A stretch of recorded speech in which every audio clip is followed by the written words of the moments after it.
नमस्कार दोस्तों, हम बात कर रहे हैं best selling book you can heal your life की समरी के बारे में, जिसे लिखा है एक अमेरिकी प्रेरक लेखिका और हे हाउस की संस्थापक लुइस हे ने।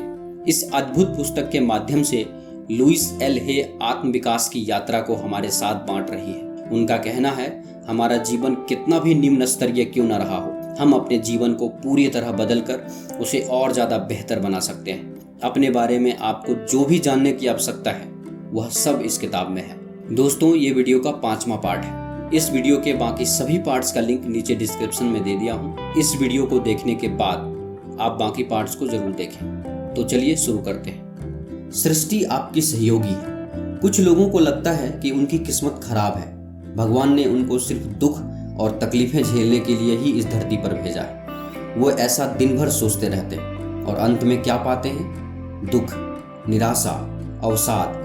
वहीं जो लोग खुश हैं और सफल हैं, अगर आप उनकी आदतों को देखें तो पाएंगे वो किस्मत का रोना नहीं रोते। वो विश्वास करते हैं कि वो कर सकते हैं। वो ये मानते हैं कि वो योग्य हैं और उनको उसी तरह के अवसर भी मिलते हैं। उनको अवसर मिलते हैं, आपको क्यों नहीं? क्योंकि आपकी किस्मत खराब है? नहीं, क्योंकि आप खुद को यकीन ही नहीं दिला पा रहे हैं कि आपको ये सब मिल सकता है।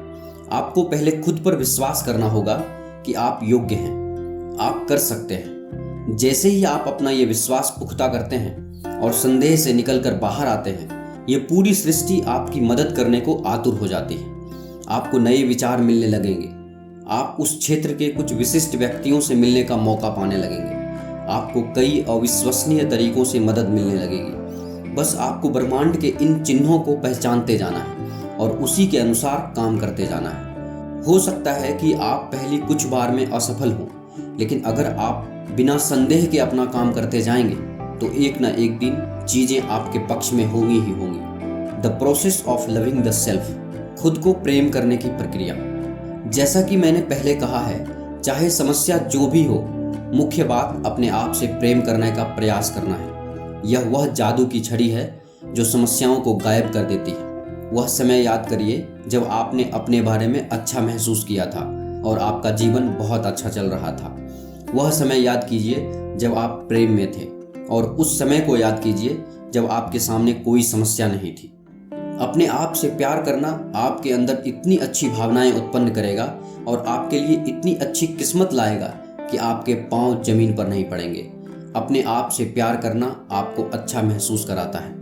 आपके जीवन में कितनी भी बड़ी समस्या क्यों ना हो, आप उन सभी समस्याओं को प्रेम से हल कर सकते हैं। इसीलिए आपको खुद को प्रेम से भरना होगा और खुद से प्रेम करना होगा। खुद से प्रेम करने के लिए पहले आपको खुद को और अपनी मौजूदा परिस्थिति को स्वीकार करना होगा। जब तक आप खुद को स्वीकार नहीं करेंगे, तब तक आप खुद से प्रेम नहीं कर सकते। आपको वही काम करना होगा जिससे आपको खुशी मिलती है। आपको उन लोगों के साथ रिश्ते बनाने हैं जिनसे आपको खुशी मिलती है। संपूर्णवादी दर्शन। नवीनता के निर्माण की हमारी प्रक्रिया में हम एक संपूर्णवादी दृष्टिकोण अपनाना चाहते हैं। संपूर्णवादी दर्शन संपूर्ण अस्तित्व, शरीर, मन और आत्मा को विकसित और पोषित करना है। यदि हम इनमें से किसी को भी उपेक्षित करते हैं तो हम अपूर्ण हैं। हमारे अंदर संपूर्णता का अभाव है। यह मायने नहीं रखता कि हम कहाँ से शुरुआत करते हैं, अगर हम उसके बाद दूसरे क्षेत्रों को भी शामिल नहीं करते हैं। अगर हम शरीर से शुरुआत करते हैं तो हम पोषण के बारे में सोचना चाहेंगे। खाद्य और पेय पदार्थों के हमारे चयन और हमारी भावनाओं पर उनके प्रभाव के बीच के संबंध को समझना चाहेंगे। हम इस प्रकार की व्यायाम के बारे में पता करना चाहेंगे जो हमारे अनुकूल हो। मन मस्तिष्क के लिए हम विजुअलाइजेशन टेक्निक, गाइडेड इमेजरी और प्रतिज्ञाओं को अपना सकते हैं। ध्यान किसी भी रूप में मन को शांत करने और अपने ज्ञान को ऊपर आने के लिए प्रेरित करने का अद्भुत तरीका है। बहुत सी ऐसी संस्थाएं हैं जो ध्यान आदि से संबंधित कार्यशालाएं आयोजित करती है। ये आपको जीवन के बारे में एक बिल्कुल नया दृष्टिकोण अपनाने का अवसर देते हैं। कोई भी कार्यशाला आपकी सभी समस्याओं को पूरी तरह हमेशा के लिए समाप्त नहीं कर सकती, लेकिन वे आपके जीवन को बदलने में अभी के अभी आपकी मदद कर सकते हैं। आध्यात्मिक क्षेत्र में प्रार्थना, ध्यान और ईश्वर के साथ जुड़ना होता है। मेरे लिए क्षमा प्रदान करना और बिना किसी स्वार्थ के प्यार करना आध्यात्मिक कार्य है। लेखिका चाहती है कि आप जानें कि आपके सामने कितने रास्ते खुले हैं। आप कितना कुछ कर सकते हैं। अगर एक रास्ता आपके लिए उपयोगी सिद्ध नहीं होता तो दूसरे को आजमाएं। ये सभी रास्ते लाभदायक सिद्ध होते हैं। अपनी जागरूकता को अभ्यास में परिवर्तित करें। ऐसे विचारों को सोचें जो आपको प्रसन्न करें। ऐसे कार्य करें जो आपको अच्छा महसूस कराए। ऐसे लोगों के साथ रहें जो आपको अच्छा महसूस कराए। ऐसी चीजें खाएं जो आपके शरीर को अच्छा और स्वस्थ रखे। ऐसे स्थान पर जाएं जहां आपको खुशी और संपूर्णता का एहसास हो। बीज बोना। एक क्षण के लिए टमाटर के एक पौधे के बारे में सोचें।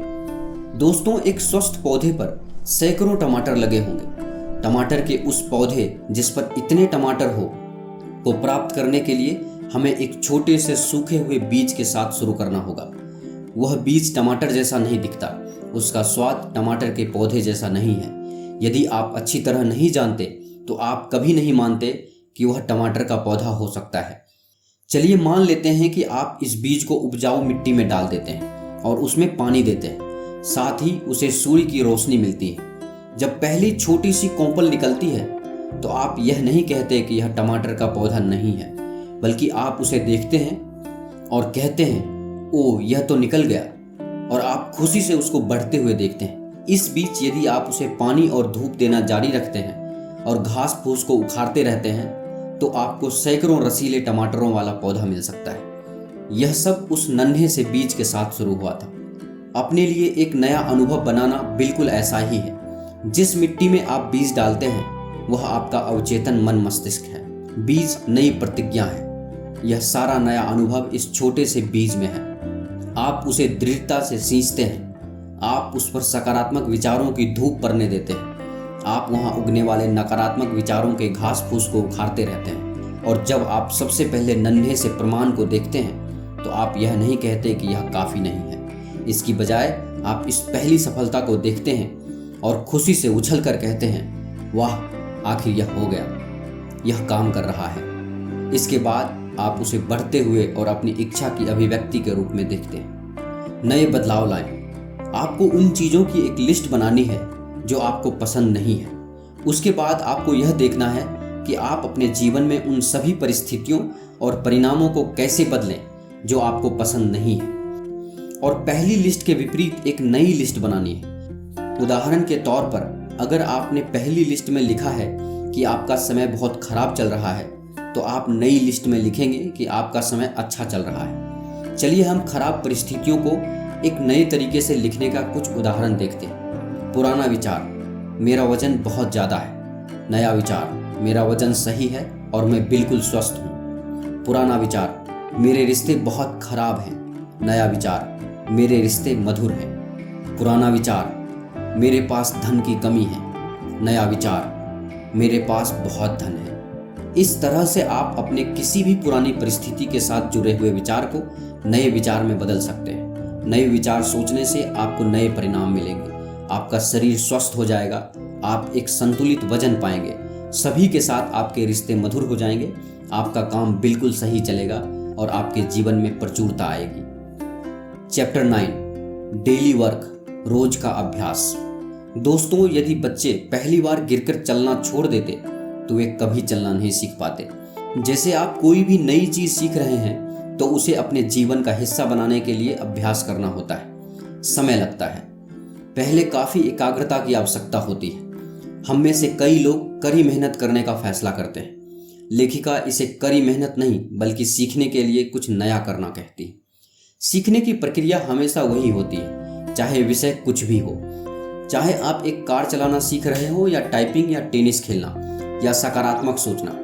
पहले हम विफल होते हैं क्योंकि हमारा अवचेतन मन कोशिश करते हुए सीखता है। फिर भी हर बार जब हम वापस अभ्यास करते हैं तो वह हमारे लिए कुछ आसान हो जाता है और हम उसे कुछ बेहतर ढंग से कर पाते हैं। निश्चित रूप से आप पहले ही दिन 100% सफल नहीं होंगे। आप उतना करेंगे जितना कर पाएंगे। शुरुआत के लिए यह काफ़ी है।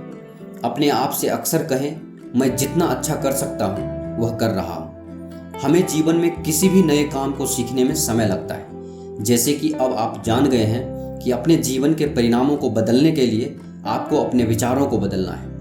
नए विचारों को अपनाने के लिए समय इसीलिए लगता है क्योंकि आपका कंफ्यूज दिमाग नए विचारों को जल्दी स्वीकार नहीं करता। चलिए बात करते हैं कुछ ऐसी क्रियाओं के बारे में जिन्हें डेली करने से आपको नए विचारों को अपनाने में मदद मिलेगी। कृतज्ञता का अभ्यास करना, अपने नए विचारों की लिस्ट बनाना, अपने नए विचारों पर ध्यान लगाना, स्वस्थ रहने के लिए व्यायाम करना, स्वस्थ रहने के लिए संतुलित भोजन करना, नए विचारों की प्रतिज्ञाओं या एफर्मेशंस को बोलना, प्रतिज्ञाओं या एफर्मेशन को गाना, अपने दिमाग और शरीर को आराम देना, मानसिक तस्वीरें देखने की प्रक्रिया को करना, नई नई किताबें पढ़ना। दोस्तों, जब आप इन सभी चीज़ों को अमल में लाएंगे और इनका अभ्यास करेंगे तो आपको अपने नए विचारों को अपनाने में आसानी होगी। आपका मन आपके नए विचारों का विरोध नहीं करेगा और उन्हें जल्दी ही स्वीकार कर लेगा। कृतज्ञ होइए। क्या कभी आपने ध्यान दिया, सुबह होते ही जब आप अपनी आंख खोलते हैं तो ये पूरी प्रकृति आपके लिए काम करना शुरू कर देती है। सूरज रोज आपको रोशनी देने के लिए अपनी जगह पर आ जाता है, नदियां पानी दे रही है, पेड़ आपको हवा दे रहे हैं। क्या आपने कभी थोड़ी देर ठहर कर ये महसूस किया कि कितने लोग आपका सहयोग कर रहे हैं ताकि आपकी ज़िंदगी अच्छे से चल सके? क्या कभी आपने उन्हें धन्यवाद दिया? आज से ही धन्यवाद कहना शुरू कीजिए। ब्रह्मांड को धन्यवाद कहिए, प्रकृति को धन्यवाद कहिए, अपने हर उस मित्र को धन्यवाद कहिए जो मुश्किलों में आपके साथ खड़ा रहा। अपने माता पिता को धन्यवाद कहिए, अपनी पत्नी को, पति को धन्यवाद कहिए, अपने घर में काम करने वाले को धन्यवाद कहिए, आपके ऑफिस में आपके लिए काम करने वाले कर्मचारियों को धन्यवाद कहिए, अपने ड्राइवर को धन्यवाद कहिए और जब भी उनसे मिले एक मुस्कुराहट के साथ मिलिए। जब आप लोगों के प्रति कृतज्ञ होते हैं तो लोग भी आपके लिए और विनम्र हो जाते हैं और आपके लिए अपनी सामर्थ्य से बढ़कर करते हैं। जब आप कृतज्ञ रहते हैं तो आप पाएंगे आप एक सकारात्मक ऊर्जा को अपने अंदर बहने देते हैं और ये सकारात्मक ऊर्जा आपको मानसिक और शारीरिक दोनों रूप से स्वस्थ बनाती है। मुस्कुराना एक कला है।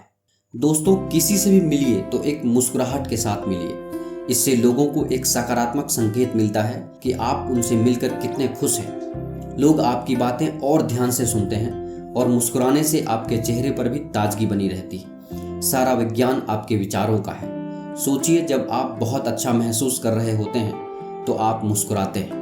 क्या इसके विपरीत संभव नहीं कि आप मुस्कुराएं और फिर आप अपने आप अच्छा महसूस करने लग जाएं?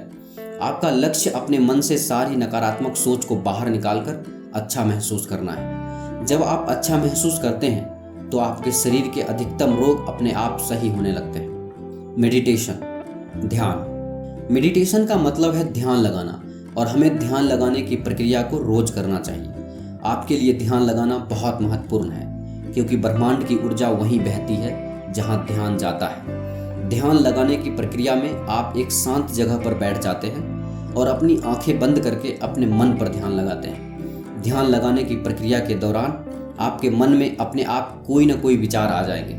आपको उन विचारों का विरोध नहीं करना क्योंकि विचार आपके मन में स्वाभाविक रूप से आते हैं और चले जाते हैं। अगर आप उनका विरोध करेंगे तो उन्हें ऊर्जा मिलेगी और वही चीज़ें आपके जीवन में आकर्षित होंगी। वैसे तो ध्यान लगाने के बहुत से फायदे हैं, लेकिन यहाँ हम दो चीज़ों के बारे में बात करेंगे।